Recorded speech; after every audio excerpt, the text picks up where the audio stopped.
Hello friends, welcome back to my channel. आज मैं आपको प्लेन कपड़े में से डिज़ाइनर कुर्ती बनाना बताऊंगी। तो उसके लिए मैंने ये 2 मीटर प्लेन कॉटन सिल्क का फैब्रिक लिया हुआ है और योक के लिए मेरे पास ये एम्ब्रॉयडरी वर्क वाला ट्रायंगल शेप में एक पीस पड़ा हुआ था। इसी में से हम पैटर्न बनाएंगे। तो सबसे पहले हमें फैब्रिक को 4 फोल्ड करके बिछाना है। जो मेरी साइड है वो बंद वाली साइड है और जो ऊपर की साइड है वो इसकी खुली हुई साइड है। और इसकी जो लंबाई है वो 42 इंच की है, यानी कि 42 इंच की है। आप अपनी पसंद से लंबाई कम या ज़्यादा भी कर सकते हैं। तो मैंने 42 इंच की लंबाई रखी है। अभी ऊपर से हम शोल्डर के लिए 7.5 इंच पर निशान लगाएंगे, क्योंकि हम इसमें बोट नेक गला बनाने वाले हैं। तो शोल्डर हमें 7.5 इंच का रखना है और आर्म होल की लंबाई के लिए भी हमें 7.5 इंच पर ही निशान लगाना है। 7.5 इंच पर निशान लगाते हुए हमें एक सीधी लाइन ड्रॉ कर देनी है। जितना हमने शोल्डर लिया है उतना ही हमें आर्म होल भी लेना है। अभी यहाँ से हम चेस्ट का मेजरमेंट लेंगे। तो आपकी चेस्ट का जो भी मेजरमेंट हो उसका चौथा भाग करना है और उसमें 2 इंच ऐड कर देना है सिलाई मार्जिन के लिए। तो मैंने 11 इंच पर निशान लगाया है और एक सीधी लाइन ड्रॉ कर देनी है।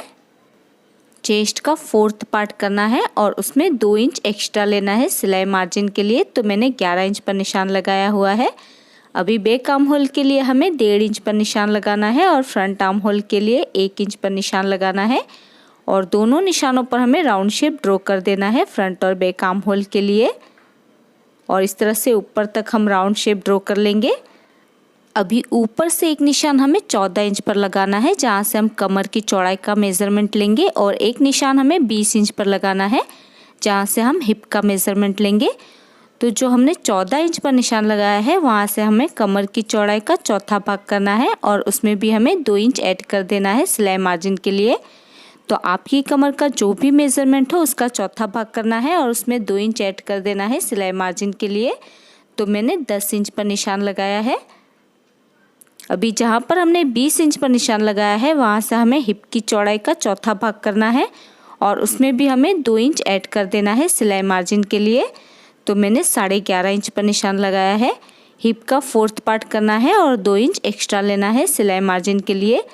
अभी जितना निशान हमने हिप के लिए लगाया है उतना ही निशान हमें नीचे पर भी लगाना है। तो जैसे हमने हिप का 4th पार्ट किया है और 2 इंच एक्स्ट्रा लिया है, वैसे ही हमें नीचे की साइड भी हिप का 4th पार्ट करके 2 इंच एक्स्ट्रा लेना है सिलाई मार्जिन के लिए। तो नीचे पर भी मैंने 11.5 इंच पर ही निशान लगाया है। अभी तीनों निशानों को मिलाते हुए हमें साइड से भी इस तरह से लाइन ड्रॉ कर देनी है। नीचे तक इस तरह से हम स्ट्रेट लाइन ड्रॉ कर लेंगे। देखिए, इस तरह से हमें लाइन ड्रॉ कर लेनी है।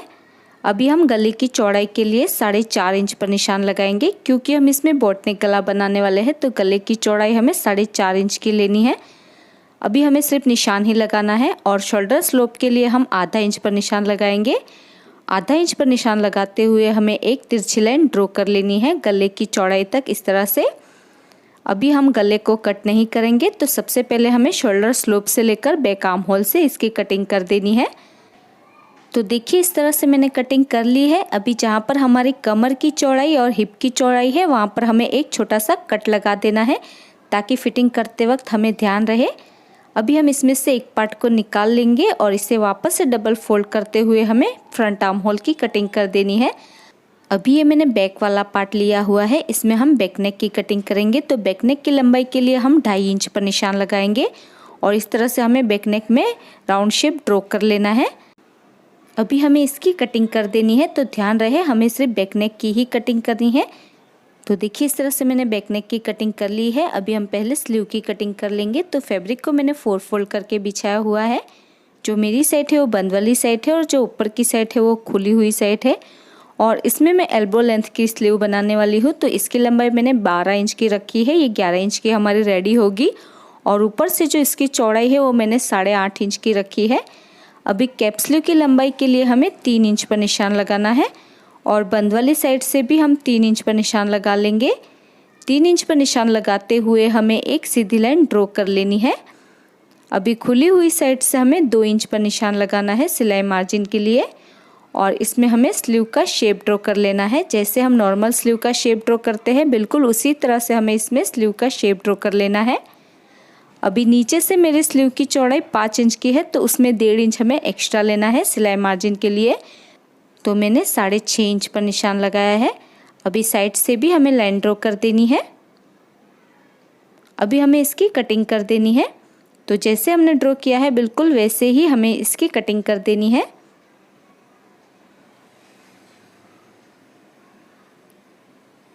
तो देखिए इस तरह से मैंने स्लीव की भी कटिंग कर दी है। अभी ये जो हमारा पेज है इसमें हम आगे वाले गले की कटिंग करेंगे। तो इस पेज को हमें इस तरह से डबल फोल्ड कर लेना है। तो ये पेज मेरा ट्रायंगल शेप में है, तो हमें इसे इस तरह से डबल फोल्ड कर लेना है।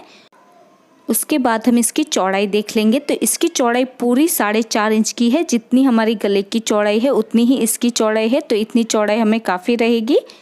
अभी आगे की गले की लंबाई के लिए हम 4 इंच पर निशान लगाएंगे। तो फ्रंट नेक के लिए हमें 4 इंच पर निशान लगाना है और जितनी इसकी चौड़ाई है वहाँ से हमें इसमें राउंड शेप ड्रॉ कर लेना है। आगे के गले के लिए इस तरह से हमें राउंड शेप ड्रॉ कर लेना है। अभी हमें इसकी कटिंग कर लेनी है। देखिए इस तरह से हमें आगे वाले गले की कटिंग पेज पर ही करनी होगी। तो इस तरह से मैंने कटिंग कर ली है और ये हमारा योक कुछ इस तरह से नज़र आएगा। अभी हमें फ्रंट का पार्ट उल्टा रखना है और इसके ऊपर योक को भी हमें उल्टा ही रखना है।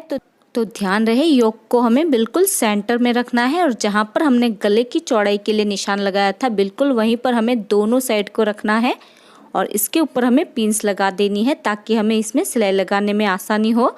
तो बिल्कुल सेंटर में योक को एडजस्ट करते हुए इसमें हम पिन्स लगा लेंगे। उसके बाद हमें इसके गले पर सिलाई लगा देनी है। तो देखिए मैंने इसके गले में सिलाई लगा दी है। अभी कुर्ती का जो एक्स्ट्रा फैब्रिक है उसे हमें कट कर देना है। इस तरह से हम इसे कट कर देंगे और कट करने के बाद इसमें हम छोटे छोटे कट लगा लेंगे। तो कट लगाते वक्त ध्यान रहे हमारी सिलाई नहीं कटनी चाहिए।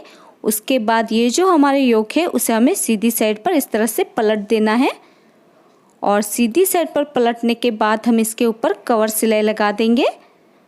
और कवर सिलाई लगाने के बाद जो इसका एक्स्ट्रा फैब्रिक है जो बाहर निकल आया है उसे हम इस तरह से अंदर की तरफ फोल्ड कर लेना है और इसके ऊपर हमें सिलाई लगा देनी है।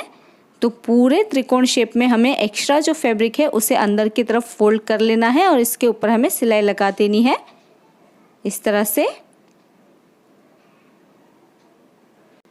तो देखिए मैंने इसके ऊपर कवर सिलाई लगा दी है और एक्स्ट्रा फैब्रिक को फोल्ड करने के बाद मैंने इसमें सिलाई भी लगा दी है।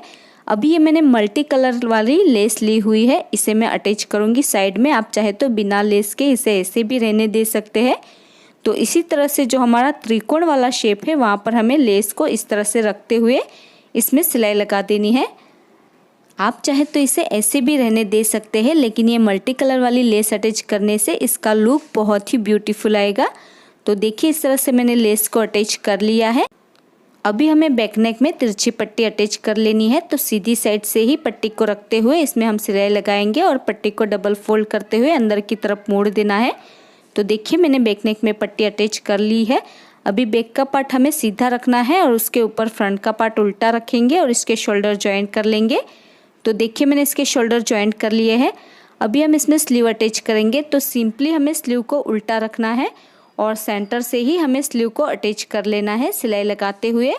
और स्लीव की जो बॉर्डर है उसे हमें डबल फोल्ड करते हुए इसमें सिलाई लगा देनी है। आप चाहे तो मल्टी कलर वाली लेस भी इसके ऊपर अटैच कर सकते हैं।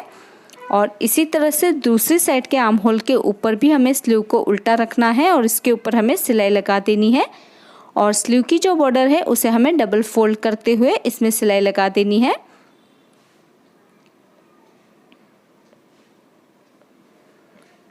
तो देखिए मैंने स्लीव को अटैच कर लिया है और स्लीव की जो बॉर्डर है उसे भी मैंने डबल फोल्ड करते हुए इसमें सिलाई लगा दी है। अभी हमें इसे उल्टा कर लेना है और जहाँ तक हमारी हिप का मेज़रमेंट है वहाँ तक हमें 2 इंच का गैप रखते हुए इसकी फ़िटिंग कर लेनी है। हिप लाइन तक ही हम इसकी फ़िटिंग करेंगे। उसके बाद नीचे के जो चाक है उसे हमें डबल फोल्ड कर लेना है और इसके ऊपर हमें सिलाई लगा देनी है। जिस तरह से हम कुर्ती में चाक को डबल फोल्ड करते हैं उसी तरह से हमें ऊपर और नीचे के दोनों साइड के चाक को डबल फोल्ड करते हुए इसमें सिलाई लगा देनी है। और इसी तरह से दूसरी साइड पर भी हिप लाइन तक हम इसकी फ़िटिंग कर लेंगे और नीचे के चाक को सिंपली डबल फोल्ड कर लेना है और इसके ऊपर हमें सिलाई लगा देनी है। ऊपर और नीचे के दोनों ही चाक को डबल फोल्ड करते हुए हम सिलाई लगाएंगे। उसके बाद जो नीचे की बॉर्डर है उसे भी हमें डबल फोल्ड कर लेना है और इसके ऊपर हमें सिलाई लगा देनी है। ऊपर और नीचे दोनों साइड की बॉर्डर को डबल फोल्ड करते हुए सिलाई लगा देंगे। तो देखिए मैंने हिप लाइन तक इसकी फिटिंग कर ली है और नीचे से मैंने चाक को भी फोल्ड कर लिया है।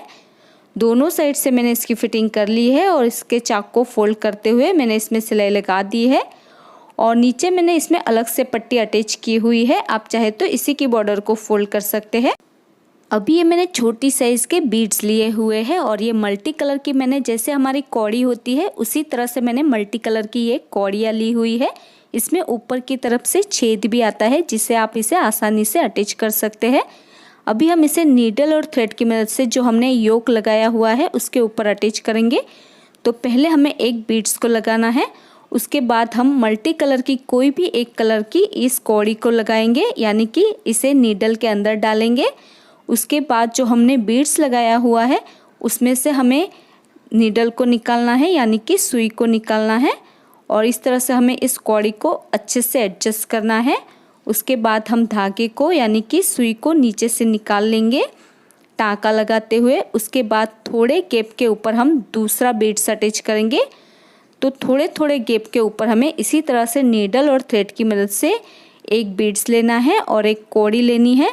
तो ये हमारी मल्टी कलर की कौड़ी है, तो आप अपनी पसंद से कोई भी एक कौड़ी को ले सकते हैं और इसे हमें बीड्स में से निकालना है और नीचे से हम इसमें टाँका लगा और फिर हमें थोड़ी दूरी पर एक और बीड्स लेकर इस कौड़ी को अटैच कर लेना है।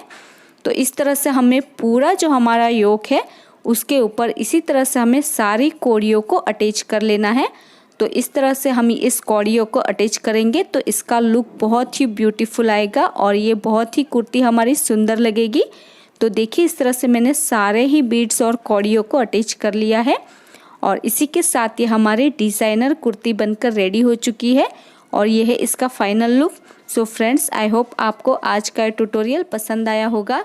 अगर आपको आज का वीडियो पसंद आया तो इसे लाइक और शेयर ज़रूर कर देना और अगर अभी तक आपने हमारी चैनल को सब्सक्राइब नहीं किया है तो प्लीज़ इसे सब्सक्राइब कर लीजिए और साथ में उस बेल आइकन को प्रेस करना मत भूलिएगा ताकि आपको हमारी आने वाली वीडियो की नोटिफिकेशन सबसे पहले मिल सके। और आपको ये वीडियो कैसा लगा मुझे कमेंट करके ज़रूर बताइएगा। मेरा ये वीडियो देखने के लिए thank you so much guys.